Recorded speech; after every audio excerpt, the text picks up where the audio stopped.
கர்த்தருடைய நாம் மாத்திரம் மகிமைப்படுவதாக. நாம் அதிகாலை வேளையிலே ரோமர் 8ஆம் அதிகாரத்தை தியானித்துக் கொண்டு வருகிறோம். என்னோட கூட திருப்பிக் கொள்ளுங்கள். ரோமர் 8ஆம் அதிகாரம். ஆமென், ஸ்தோத்திரம். 28 வாசிக்கிறேன். அன்றியும் அவருடைய தீர்மானத்தின்படியும் அழைக்கப்பட்டவர்களாய் தேவனிடத்தில் அன்பு கூறுகிறவர்களுக்கு சகலமும் நன்மைக்கு ஏதுவாய் நடக்கிறது என்று அறிந்திருக்கிறோம். 29ஆம் வசனம். தம்முடைய குமாரன் அநேக சகோதரர்களுக்குள்ளே முதல் பேரானாய் இருக்கும் பொருட்டு தேவன் எவர்களை முன்னறிந்தாரோ அவர்களை தமது குமாரனுடைய சாயலுக்கு ஒப்பாயிருப்பதற்கு முன்குறித்திருக்கிறார். எவர்களை முன்குறித்தாரோ அவர்களை அழைத்தும் இருக்கிறார். எவர்களை அழைத்தாரோ அவர்களை நீதிமான்களாக்கியும் இருக்கிறார். எவர்களை நீதிமான்களாக்கினாரோ அவர்களை மகிமைப்படுத்தியும் இருக்கிறார். அவன் நேற்று தினத்தில் வாசித்த காரியங்கள் நான் உங்களுக்கு ஒரு நினைப்பூட்ட விரும்புகிறேன். 26ஆம் வசனம் படித்தோம். அந்தபடி ஆவியானவரும் நமது பலவீனங்கள் நமக்கு உதவி செய்கிறார். நாம் ஏற்றபடி வேண்டிக் கொள்ள வேண்டியது என்னவென்று அறியாமல் இருக்கிறபடியால் ஆவியானவர் தாமே வாக்கு கடங்காத பெருமூச்சுகளோடு நமக்காக வேண்டுதல் செய்கிறார். நேற்று தினத்துல ஜபத்தை குறித்து நான் உங்களுக்கு சொன்னேன். ஜபம் எவ்வளவு அவசியம், ஜபம் எவ்வளவு முக்கியம் என்று காண்பித்தேன். அவன் பாவம் அந்த கிருபை சொல்லிட்டு கிருபை என்ற ஒரு எழுத்துக்கு பின்னாடி ஜபம் ஒன்றுமே இல்லை என்று மறந்தே கூடாது. ஜபம் என்பது பாவம் செஞ்சுட்டு பிறகு கூட வரல. ஆதாம் ஏவாளும் பாவம் செஞ்சுட்டு பிறகு வரல. ஜபம் என்பது பாவம் செய்யறதுக்கு முன்னாடி இருந்தது. இந்த உலகத்துல பகலின் குளிர்ச்சான வேலையிலே தேவனாய் கர்த்தர் ஆதாம் ஏவாளுக்கு இடத்துல பேச வருவார். அதுதான் ஜபம். இவங்களாம் ஆண்டவர்கிட்ட பேசுவாங்க. அப்போ ஜபம் 1 மணி நேரமாவது விழித்து ஜபம் பண்ணக்கூடாது. மத்த 26ஆம் அதிகாரத்துல கெத்செமனே தோட்டத்துல கல்வார் சிலுவையில அவருக்கு போவது கடைசி தருவாயில் கூட அவர் ஜபம் பண்ணிட்டு தான் போறாரு. ஆமாம், ஜபம் பண்ணிட்டு தான் போறாரு. அப்பதான் பேதுரு பாத்துக்க, நீ 1 மணி நேரமாவது விழித்து ஜபம் பண்ண கூடாதா? மாம்சம் பலவீனம் உள்ளது, ஆவி உற்சாகம் உள்ளது என்று சொன்னார். அப்போ நம்ம ஜபத்துல குறைவா இருக்கும்போது ஆண்டு சமூகத்துக்கு நம்ம ஒப்பு கொடுக்கும்போது நம்ம நீண்ட நேரம் ஆண்டு சமூகத்துல காத்து ஜபம் பண்ணது ரொம்ப முக்கியம். இது ஆவியான தாமே உதவி செய்கிறார் என்று நான் நேற்று தினத்துல உங்களுக்கு நான் காண்பித்தேன்.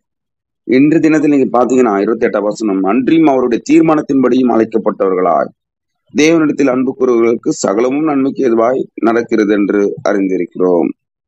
அவருடைய தீர்மானத்தின்படி நம்ம அழைத்திருக்கிறார். நீங்க 2 தீமோத்தேயு 1ஆம் அதிகாரம் நீங்க படிச்சு பாருங்க. தம்முடைய கிரிகை, நம்மளுடைய கிரிகள் படி இல்ல, அவருடைய தீர்மானத்தின்படியும் அவருடைய சாதி காலம் முதல் கிறிஸ்து இயேசுக்குள்ளாக நம்மளை அவருடைய கிறிஸ்து இயேசுக்குள்ளாக கிருபையில நம்மளை அழைத்து பரிசுத்தப்படுத்தி நம்மளை ரட்சித்திருக்கிறார் என்று வேதம் சொல்கிறது. அப்போ நம்மளை எப்ப அழைத்திருக்காருன்னா உலகத்தோற்புக்கு முன்பாக அழைத்திருக்கிறார். அது நம்மளுக்கு தெரிந்த ஒன்று. ஆமேன். நாம் இந்த 28ஆம் வசனத்துல அவருடைய தீர்மானத்தின்படி அழைக்கப்பட்டவர்களாய் தேவனிடத்தில் அன்பு கூறுவர்களுக்கு சகலமும் நன்மைக்கு ஏதுவாய் நடக்கிறது. நம்ம அவர் அழைக்கப்பட்டிருக்க நிறைய நேரத்துல, ஆனா நம்ம அவரிடத்தில் அன்பு கூறுகிறோமா? நிறைய வாட்டி உங்களுக்கு நான் சொல்லியிருக்கேன். ஆமேன். குடும்பத்தை முதலாவது ஆண்டவராக இயேசு கிறிஸ்து நம்ம அன்பு கூற வேண்டும். முழு இருதயத்தோடும் முழு பலத்தோடும் அவரிடத்தில் அன்பு கூற வேண்டும். 2வது நம்ம குடும்பத்தில் அன்பு கூற வேண்டும். 3வது தான் ஊழியத்துல அன்பு கூற வேண்டும். அல்லேலூயா. ஊழியம், உண்மையான ஊழியம் என்பது என்னவென்றால் அப்பா சமூகத்தில் காத்திருந்து ஜெபம் பண்ணுவதுதான் ஊழியம். மைக்கு பிடிச்சி பேசுவதோ இல்ல பிரசங்கம் பண்ணுவதோ இல்ல சபைக்கு போவதோ ஊழியம் 2வது கட்டம் தான். முதல் கட்டம் பாத்தீங்கன்னா ஆண்டவரோடு தனிப்பட்ட அறையில நம்ம ஜெபம் பண்ணுவது, ஆராதிப்பது, துதிப்பது, அவருடைய சத்தத்தை நம்ம கேட்பது. ஆமேன். அதுதான் உண்மையான ஊழியம். அப்போ நம்ம அநேக பேர் அழைக்கப்பட்டிருக்கிறோம். அவரிடத்தில் உண்மையான அன்பு கூறுகிறோமா? அவருக்கு தேடுகிற நேரத்தில் நம்ம தேடுகிறோமா? அவருடைய சித்தத்தை நாம் செய்கிறோமா? வெளிப்பாடை பெற்றுக்கொள்கிறோமா? ஆமேன். அவருடைய திட்டத்தை இந்த பூமியில் நிறைவேற்றுகிறோமா என்று பார்க்க வேண்டும்.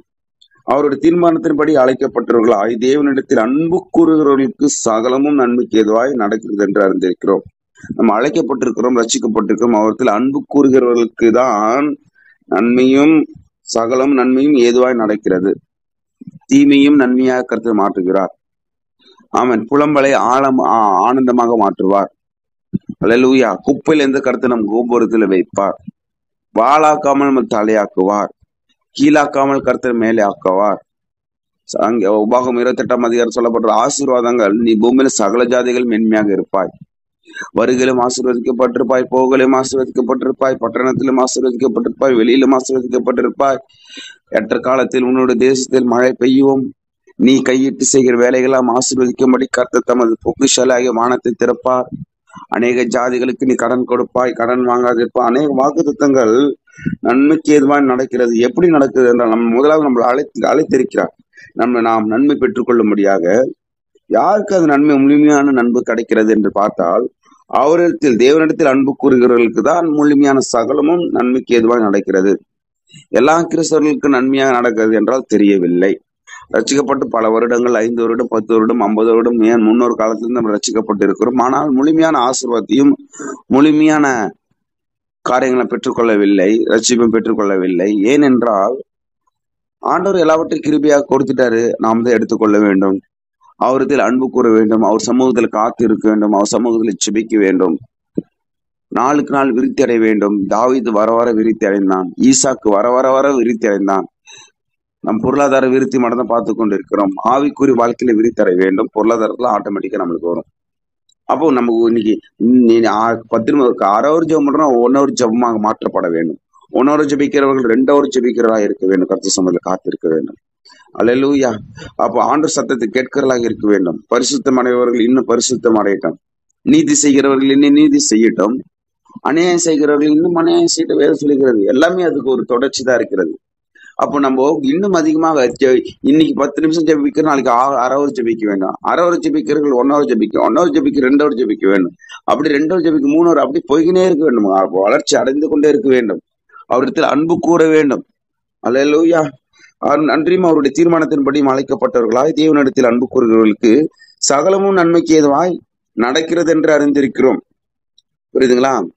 எதுக்காக நம்ம அழைக்கப்பட்டிருக்கிறார்? அடுத்த வசனம் சொல்லுது, தம்முடைய குமாரன் அநேக சகோதரருக்குள்ளே முதற் பேரவனாய் இருக்கும் பொருட்டு தேவன் எவர்களை முன் குறித்தாரோ, எவர்களை முன் அறிந்தாரோ, அவர்கள் தமது குமாரனுடைய சாயலுக்கு ஒப்பாயிருப்பதற்கு தான் முன்னறிந்திருக்கிறார். அல்லேலூயா. எதற்காக நம்மளை அழைக்கப்பட்டிருக்கிறார்? எதற்காக அழைக்கப்பட்டிருக்கார்? நம்ம ஆசீர்வதிக்கும்படியாக இருக்கும்படியாக, ஆமா ஆசீர்வாதமா இருக்கும்படியாக, சுகமா இருக்கும்படியாக, ஆமா சுகமா இருக்கும்படியாக, கர்த்தருடைய இந்த பூமியில செய்வதற்கு, ஆமா அந்த கர்த்தருடைய சித்தத்தை இந்த பூமியில் நிறைவேற்றும்படியாக. முக்கியமான ஒரு காரியம், எதற்காக நம்மளை அழைக்கப்பட்டிருக்கிறார் என்றால், இயேசு கிறிஸ்துவ போல மாறும்படியாக நம்மளை அழைக்கப்பட்டு இருக்கிறோம்.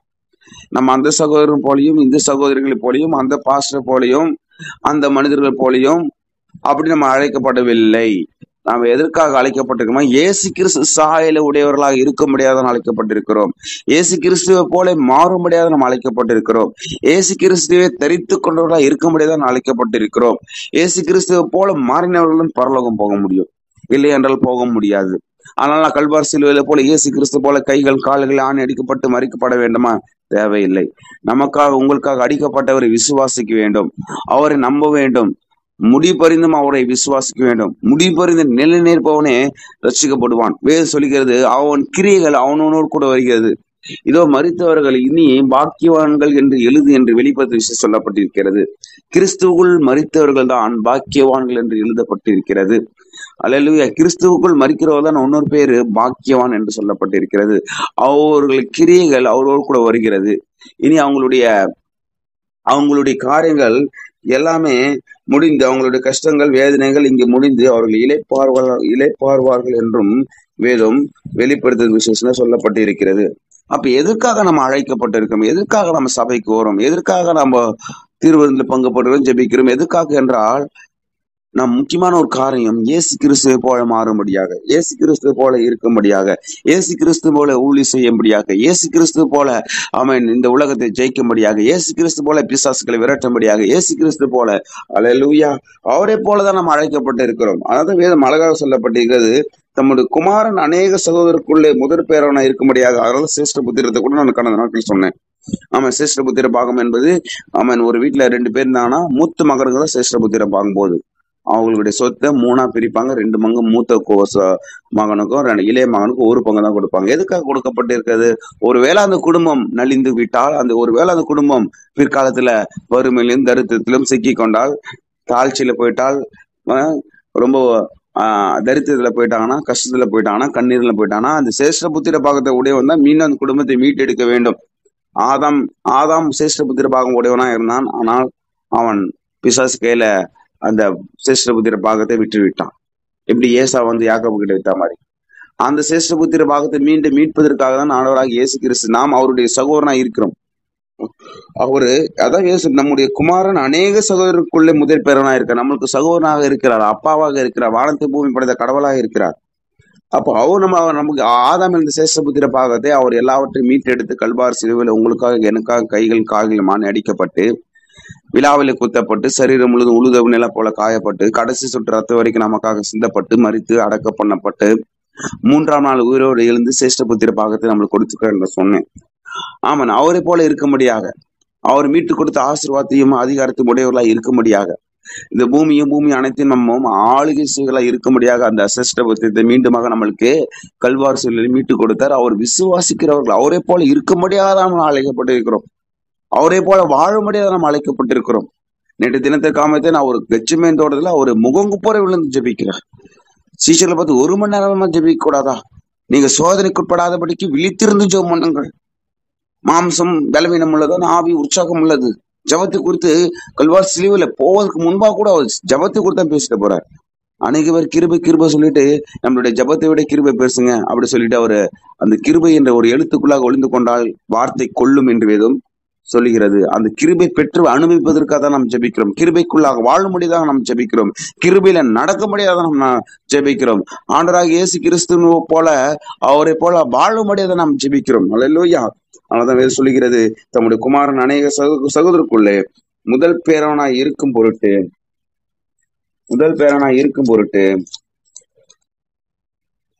ஆமென். தேவன் எவர்களை முன்னறிந்தாரோ அவர்கள் தமது குமாரனுடைய சாயலுக்கு ஒப்பாய் இருப்பதற்கு முன் குறித்திருக்கிறார். எவர்களை முன் குறித்தாரோ அவர்களை அழைத்தும் இருக்கிறார். எவர்கள் அழைத்தாரோ அவர்களை நீதிமான்களாக்கியும் இருக்கிறார். எவர்களை நீதிமான்களாக்கிறாரோ அவர்களை மகிமைப்படுத்தியும் இருக்கிறார். அல்லேலூயா. ஆமென். மீண்டும் வாசிக்கிற பாருங்க. எவர்களை முன் குறித்தாரோ அவர்களை அழைத்தும் இருக்கிறார். உலகத்திற்கு முன்பாக நம்ம முன்குறித்திருக்கிறார். உலகத்திற்கு முன்பாக நம்மளை அழைத்தும் இருக்கிறார். எவர்களை அழைத்தாரோ அவர்களை நீதிமான்களாக்கி இருக்கிறார். எப்படி நீதிமான்களாக்கி இருக்கிறார்? 2 கொரிந்தியர் 5ஆம் அதிகாரம் 21ஆம் வசனம் சொல்லுது. ஆமென். பாவம் அறியாத அவர் நமக்காக பாவமாக்கினார். அல்லேலூயா. நாம் அவருக்குள் தேவ நீதி ஆகும்படி பாவம் அறியாத அவர் நமக்காக பாவமாக்கினார். அவருடைய நீதி நம்மளுக்கு வரும்படியாக இயேசு கிறிஸ்து மூலியமாக தான் நீதிமானா மாற்றப்பட்டிருக்கோமே தவிர வேற எந்த ஒரு காரியத்து மூலியமாக நாம் நீதிமானாக்கப்படவில்லை. அவரை நாம் விசுவாசிக்க வேண்டும். அவரை அனுதினமும் ஆராதிக்க வேண்டும். அனுதினமும் நாம் நீதிமான்களாக மாற்றிக்கொண்டே இருக்கணும். நாள் நீதிமானாக்கப்பட வேண்டும். அந்த சமூகத்தில் நம்ம நோக்கி பார்க்கிறதா நீதிமான்கள். நாம் செய்கிற நன்மை தீமை மாத்திரம் கிடையாது, அவர் அனுதினம் நோக்கி பார்க்க வேண்டும். ஜபத்தினால் வராது எதுவுமே போவோம் என்று வேதம் சொல்லுகிறது. அப்ப எவர்களை முன்குறித்தாரோ அவர்களை அழைத்தும் இருக்கிறார். எவர்களை அழைத்திருக்கிறாரோ அவர்கள் நீதிமான்களாக்கி இருக்கிறார். எவர்களை நீதிமான்களாக்கிறார்களோ அவர்களை மகிமைப்படுத்தி இருக்கிறார். அல்லேலூயா. நீதிமான் இயேசு கிறிஸ்து போல மாற்றம் அவருடைய மகிமை நம்மளுக்கு கொடுத்திருக்கிறார். அவருடைய சாயல் கோப்பாய் இருக்க முடியாக தான் அவர்கள் தேவனை எவர்கள் முன்னறிந்தாரோ அவர்களுடைய தமது குமாரனுடைய சாயலுக்கு ஒப்பாயிருப்பதற்கு தான் முன் குறித்திருக்கிறார். அவரை போல வாழும்படியாக. கொலோசியர் 3ஆம் அதிகாரம் 9-10 அழகா சொல்லப்படுகிறது. கொலோசியர் 3ஆம் அதிகாரம் என்னோட திருப்பிக் கொள்ளுங்க. அங்க பாத்தீங்கன்னா 13ஆம் வசனம் படிக்கிற பாருங்க. இருளின் அதிகாரத்திலிருந்து, கொலோசியர் 1:13, இருளின் அதிகாரத்திலிருந்து தம்மை விடுதலையாக்கி தமது அன்பின் குமாரனுடைய ராஜ்யத்துக்கு உட்படுத்தினவருமாய் இருக்கிற பிதாவை ஸ்தோத்திரிக்கிறேன். என்ன சொல்லுது? இருளின் அதிகாரத்தில் நம்மை விடுதலையாக்கி தமது அன்பின் குமாரனுடைய ராஜ்யத்துக்கு உட்படுத்தினவராய் இருக்கிறோம் பிதாவுக்கு ஸ்தோத்திரிக்கிறோம். அன்பின் குமாராக இயேசு கிறிஸ்துவனுடைய ராஜ்யத்துக்கு உட்படுத்தினவருக்கா அவருக்கு ஸ்தோத்திரம். அவர் ராஜ்யத்தில் வாழ வேண்டும். இயேசு கிறிஸ்துவ போல இருக்க வேண்டும். இயேசு கிறிஸ்து ராஜ்யத்துக்கு உட்பட்டவர்களாக இருக்க வேண்டும். அதே கொலோசியர் 2ஆம் அதிகாரம் நீங்க படிச்சு பாத்தீங்கன்னா இன்னும் அழகாக அந்த வசனம் சொல்லப்பட்டிருக்கிறது.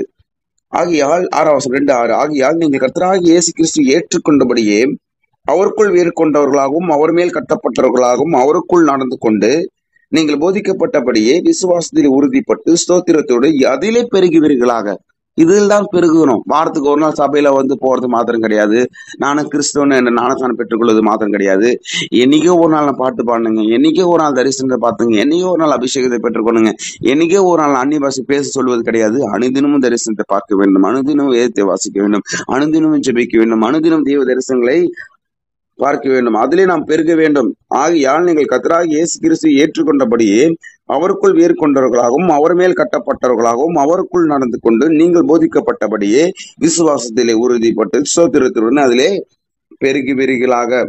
இன்னும் கொலைசர் 3ஆம் அதிகாரம் 9-10 வாசனம் பாருங்க. இன்னும் நல்லா இருக்குது பாருங்க. ஒருவருக்கொருவர் பொய் சொல்லாதிருங்கள், பழைய மனுஷனையும் அவன் செய்கைகளையும் களைத்து போட்டு தன்னை சிருஷ்டித்தவருடைய சாயலுக்கொப்பாய் பூரணம் அடையும்படி புதிதாக்கப்பட்ட புதிய மனுஷனை தரித்து கொண்டீர்களே.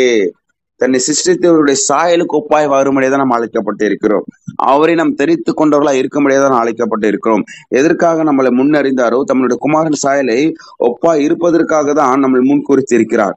அல்லேலூயா. தம்முடைய குமாரன் அநேக சகோதரருக்குள்ளே முதற் பேரோனா இருக்கும்படியாக நீங்களும் நானும் இந்த பூமியில இயேசு கிறிஸ்துவை போல வாழ வேண்டும். உங்களையும் என்னை பார்க்கிறவர்கள் இயேசு கிறிஸ்துவை பார்க்க வேண்டும். உங்களுடைய பேச்சும் என்னுடைய பேச்சும் இயேசு கிறிஸ்துவை வெளிப்படுத்த வேண்டும். உங்களுடைய பார்வையும் என்னுடைய பார்வையும் இயேசு கிறிஸ்துவை வெளிப்படுத்த வேண்டும். நம்ம கைகளிலும் கால்களிலும் எந்த ஒரு காரியங்கள் செய்தாலும் இயேசு கிறிஸ்துவை வெளிப்படுத்தலாக இருக்க வேண்டும். பிசாசின் பிள்ளைகளா இருக்க கூடாது. இருளின் அதிகாரத்தில் நம்ம விடுதலையாக்கப்பட்டு அன்பின் குமாரனுடைய சாயலுக்கு, அன்பின் குமாரனுடைய ராஜ்யத்துக்கு உட்படுத்தினவருடைய தேவனுக்கு ஸ்தோத்திரம். அல்லேலூயா. அவருடைய சாயலுக்கு ஒப்பாய் இருக்க வேண்டும். ஆனால் கொலோசியரில் இன்னும் அழகா சொல்லப்பட்டு இருக்கிறது, தன்னை சிருஷ்டித்தவருடைய பழைய மனுஷன் நீங்கள் கழட்டி போட்டு தன்னை சிருஷ்டித்தவருடைய சாயலுக்கு ஒப்பாய் பூர்ண அறிவு அடையும்படிக்கு புதிதாக்கப்பட்ட புதிய மனுஷனை தரித்து கொண்டீர்களே. இன்னும் அழகாக சொல்லப்பட்டு இருக்கிறது. ஆமென். அப்போ நம்ம ஒவ்வொரு இந்த கால வேளையில, அப்பா உண்மை போல என்னை மாற்றுங்க, உண்மை போல மாற்றுங்க, உண்மை போல நாங்கள் வாழ வேண்டும், உண்மை போல நாங்கள் ஜெபிக்க வேண்டும். நம்ம கிறிஸ்தவ வாழ்க்கையில நம்ம யார் மாடல், நம் ரோல் மாடல், யார் போல முன்மாதிரியாக இருக்க வேண்டும் என்றால், அந்த ஊழியக்காரர்கள் போல நாம் பேதுரு போல அழைக்கப்படவில்லை, பவுலை போல அழைக்கப்படவில்லை. ஆமென். ஸ்தோத்திரம். தாவீது போல அழைக்கப்படவில்லை, சீஷர்கள் போல அழைக்கப்படவில்லை. இயேசு கிறிஸ்துவை போல வாழும்படியாக நாம் அழைக்கப்பட்டிருக்கிறோம். இயேசு கிறிஸ்துவை தரித்து கொண்டு இருக்கும்படியாக நாம் அழைக்கப்பட்டிருக்கிறோம். இயேசு கிறிஸ்து போல இந்த உலகத்தை ஜெயிக்கும்படியாக தான் அழைக்கப்பட்டிருக்கிறோம். இயேசு கிறிஸ்து போல ஜெபிக்கிறா இருக்கும்படியாக அழைக்கப்பட்டிருக்கிறோம். இயேசு கிறிஸ்து போல பிசாசுகளை விரட்டும்படியாக நம்ம அழைக்கப்பட்டிருக்கிறோம். ஆனால் அப்போஸ்தலர் 10ஆம் அதிகாரம், அப்ப எங்கெங்கெல்லாம் இயேசு கிறிஸ்து என்று படிக்கிறீங்களோ அங்க நீங்க நிக்கிறீங்க. நீங்க எங்கெங்கெல்லாம் இயேசு கிறிஸ்து என்ற பேர் வருகிறது, பிசாசான இயேசு வேதம் சொல்லுகிறது, ஆமென், அவரை பார்த்த உடனே லேகியன் பிசாசு பணிந்து கொள்கிறது. அந்த இடத்துல நீங்க நில்லுங்க. நான் நிற்கும் போதும் லேகியன் பிசாசு அங்க ஓடும். எனக்குள்ள அவருடைய சாயலை நான் உடையவராக இருக்கிறேன். அல்லேலூயா. அப்ப எங்கெங்கெல்லாம் இயேசு கிறிஸ்து என்னென்ன அற்புதம் செஞ்சாரோ அந்த இடத்துல நானும் இருக்கிறேன். அந்த அற்புதம் என்னால் செய்ய முடியும் என்று நாம் விசுவாசிக்க வேண்டும். அதில் நானும் இயேசு கிறிஸ்து வெவ்வேறு ஆள் கிடையாது, நாங்கள் 2 பேரும் இணைந்து விட்டோம். என்னை பார்க்கிறவர்கள் இயேசு கிறிஸ்துவை பார்க்க வேண்டும். என்னுடைய பேச்சு இயேசு கிறிஸ்து வெளிப்படுத்த வேண்டும். என்னுடைய பார்வை இயேசு கிறிஸ்து வெளிப்படுத்த வேண்டும். என்னுடைய செய்கைகள் இயேசு கிறிஸ்துவை வெளிப்படுத்த வேண்டும். இயேசு கிறிஸ்துவை போல ஜெபிக்கலா இருக்க வேண்டும். இயேசு கிறிஸ்துவை பிசாசுகளை தலை நசுக்கலா இருக்க வேண்டும். இயேசு கிறிஸ்து போல இந்த உலகத்தை ஜெயிக்கலா இருக்க வேண்டும். அல்லேலூயா. அப்ப ஊழியம் கூட இயேசு கிறிஸ்துவை போலதான் ஊழியம் செய்ய வேண்டும் என்று வேதம் சொல்லுகிறது. யோவான் 14ஆம் அதிகாரம் 12ஆம் வசனம் என்னோட கூட திருப்பிக் கொள்ளுங்க. இன்னும் நல்லா இருக்கு அந்த வசனம். பாத்தீங்கன்னா யோவான் 14:12, மெய்யாகவே மெய்யாகவே நான் உங்களுக்கு சொல்லுகிறேன், நான் என் பிதாவின் இடத்திற்கு போகிறபடியால் என்னை விசுவாசிக்கிறவன் நான் செய்கிற கிரியைகளையும் தானும் செய்வான். இவைகளை பார்க்கிலும் பெரிய கிரியைகளை செய்வான். நீங்கள் என் நாமத்தினால் எதை கேட்பீர்களோ அதை குமாரன் பிதா மகிமைப்படும்படியாக அதை செய்வேன். என் நாமத்தினால் நீங்கள் எதை கேட்டாலும் அதை நான் செய்வேன். 12ஆம் வசனம் அழகா சொல்லப்பட்டு இருக்கிறது. என்ன சொல்லப்பட்டிருக்கிறது? நான் ஊழியம் செய்தது போல நீங்களும் செய்வீங்க, என்னை விடும் அதிகமாக செய்வீங்க. ஏனென்றால் அவருடைய சாயலுக்காக தான் அழைக்கப்பட்டிருக்கிறோம். அவர் போல இருக்கும்படியாக தான் நாம் அழைக்கப்பட்டிருக்கிறோம். அவர் செய்த ஊழியத்தை மாதிரி தான் செய்ய அழைக்கப்பட்டிருக்கிறோம். அவர் உலகத்தை ஜெயித்தது போல தான் நாம் அழைக்கப்பட்டிருக்கிறோம். அதான் அவரே சொல்றாரு, மெய்யாகவே மெய்யாகவே நான் உங்களுக்கு சொல்கிறேன், நான் என் பிதாவின் இடத்துக்கு போகிறபடினால் என்னை விசுவாசிக்கிறவன் நான் செய்கிற கிரியைகளை தானும் செய்வான், இவைகளை பார்க்கிலும் பெரிய கிரியைகளை செய்வான். அல்லேலூயா. ஆண்டவராக இயேசு கிறிஸ்து எத்தனை நேரத்துல ஒரு மரித்தவர்கள் எழுப்பினார். மார்க் 5ஆம் அதிகாரத்துல எவரின் மகள் இறந்துட்டா 12 வயசு மகளை உயிரோடு எழுப்பிக்கிறார், வீட்டுல உயிரோடு எழுப்பிக்கிறார். அப்புறம் லூக்கா 7ஆம் அதிகாரத்துல பாடையில் போன அந்த வாலிபனை உயிரோடு எழுப்பிக்கிறார், அதாவது ரோட்ல உயிரோடு எழுப்பிக்கிறார். யோவான் 11ஆம் அதிகாரத்துல மரித்த லாசரு 4 நாள் ஆச்சு, அவனை சுடுகாட்டிலே உயிரோடு எழுப்புகிறார். எவரி மகளை வீட்டுல எழுப்புகிறார், அந்த விதைவின் மகனை ரோட்ல எழுப்புகிறார் உயிரோட. அப்புறம் இந்த லாசரு சுடுகாட்டுல எழுப்புகிறார், வீட்டுல எழுப்புறார், உயிரோடு எழுப்புறார். அவர் நடு ரோட்ல வீட்டு உயிரோடு எழுப்புகிறார், சுடுகாட்டுல உயிரோடு எழுப்புகிறார். அவளுக்கு 3 காரியங்கள் உயிரோடு எழுப்புகிறது பார்க்கிறோம். ஆனால் இதுல அப்போ பேதுருலாம் பாத்தீங்கன்னா அவர் நிழல் பட்ட உடனே சுகமாகறாங்க. இன்னும் அற்புதம் பயங்கரமா நடக்குது. அந்த பெருமள ஸ்திரீ வஸ்திரம் தொட்டும் போது அங்க சுகமா வராங்க. ஆனா இவர் நிழல் பட்டலாம் அதோட மேலான காரியங்கள் சீஷரும். நான் சொல்கிறேன், இந்த காலை வேளையில ஆண்டவருடைய சாயலுக்கு அழைக்கப்பட்ட நீங்கள் இதை விட மேலான காரியங்கள் செய்ய முடியும். இதோட மேலான காரியங்கள் உங்களை கொண்டு என்னை கொண்டு கர்த்தர் செய்ய விரும்புகிறார். அல்லேலூயா. அற்புதங்களும் அடையாளங்களும் ஜனங்களை அழிந்து போகிற ஆத்துமக்களை மீட்டெடுக்கும்படியாக, அல்லேலூயா, பிசாசின் வல்லமையில் அகப்பட்ட யாவரையும் மீட்கும்படியாக, வியாதியில் மரண தருவாயில் இருக்கிறவர்கள் எல்லாரும் குணமடையும்படியாக, மரண பயத்தில் இருந்தவர்கள் யாவரையும் மீட்டெடுக்கும்படியாக உங்களையும் என்னையும் அவருடைய சாயலுக்கு அழைக்கப்பட்டிருக்கிறார். எவர்களை முன்குறித்தாரோ அவருடைய குமாரன் சாயல் அழைக்கப்பட்டு இருக்கிறார். ஆமென். மெய்யாக மெய்யாக நான் உங்களுக்கு சொல்கிறேன், நான் என் பிதாவின் இடத்துக்கு போகிறபடினால் என்னை விசுவாசிக்கிறவன் நான் செய்கிற கிரியைகளையும் தானும் செய்வான். அல்லேலூயா. தானும் செய்வான். இவைகளை பார்க்கலாம் பெரிய கிரியைகளையும் செய்வான். அல்லேலூயா. இந்த வசனத்தை கடைசியாக நான் சொல்லி முடிக்கிறேன். ஆமென். அது ரோமர் 8ஆம் அதிகாரம் நான் முடிச்சிடறேன் பாருங்க. அன்றியும் ரோமர் 8:28, அன்றியும் அவருடைய தீர்மானத்தின்படியும் அழைக்கப்பட்டவர்களாய் தேவனிடத்தில் அன்பு கூறுகிறவர்களுக்கு சகலமும் நன்மைக்கு எதுவாக நடக்கிறது என்று அறிந்திருக்கிறோம். நம்முடைய குமாரன் அநேக சகோதரருக்குள்ளே முதல் பேரனாய் இருக்கும் பொருட்டு தேவன் எவர்களை முன்னறிந்தாரோ அவர்களை தமது குமாரனுடைய சாயலுக்கு ஒப்பாயிருப்பதற்கு முன் குறித்திருக்கிறார். எவர்களை முன்குறித்தாரோ எவர்களை முன்குறித்தாரோ அவர்களை அழைத்தும் இருக்கிறார். எவர்களை அழைத்தாரோ அவர்கள் நீதிமான்களாக்கவும் இருக்கிறார். எவர்களை நீதிமான்களாக்கினாரோ அவர்களை மகிமைப்படுத்தியும் இருக்கிறார். அல்லேலூயா. தகப்பனே, இந்த வேலைக்காக ஸ்தோத்திரம். உம்முடைய சாயலை போல நாங்கள் வெளிப்படுத்த, உம்மை போல இந்த உலகத்தை நாங்கள் ஜெயிக்க, உம்மை போல பிசாசுகளை விரட்ட, உம்மை போல வியாதிகளை குணமாக்க, உம்மை போல ஆத்துமாக்களை அறுவடை செய்ய எங்களை பயன்படுத்தும்படியாக செபிக்கிறேன். ஆவியானவரே, உங்க கரங்களை புகழ்த்து செபிக்கிறேன். எங்களை பலப்படுத்துவீராக. அப்பா சோதரி நாட்கள் எங்கள் கொண்டு யாராவது பிசாசம் பிடிந்த கொள்ளை வியாதி கேன்சர் வியாதி குணமாக்க சித்தமா இருக்கிறீரோ எங்களை கொண்டு பயன்படுத்தும்படியாக செபிக்கிறோம். இயேசு கிறிஸ்து மூலம் நல்ல பிதாவே. ஆமேன், ஆமேன், ஆமேன், ஆமேன். God bless you. எல்லாம் சேர்ந்து சொல்லலாம். என் ஆத்மாவே கர்த்தரை ஸ்தோத்திரி, என் முழு பரிசுத்த நாமத்தை ஸ்தோத்திரி, என் ஆத்மாவே கர்த்தரை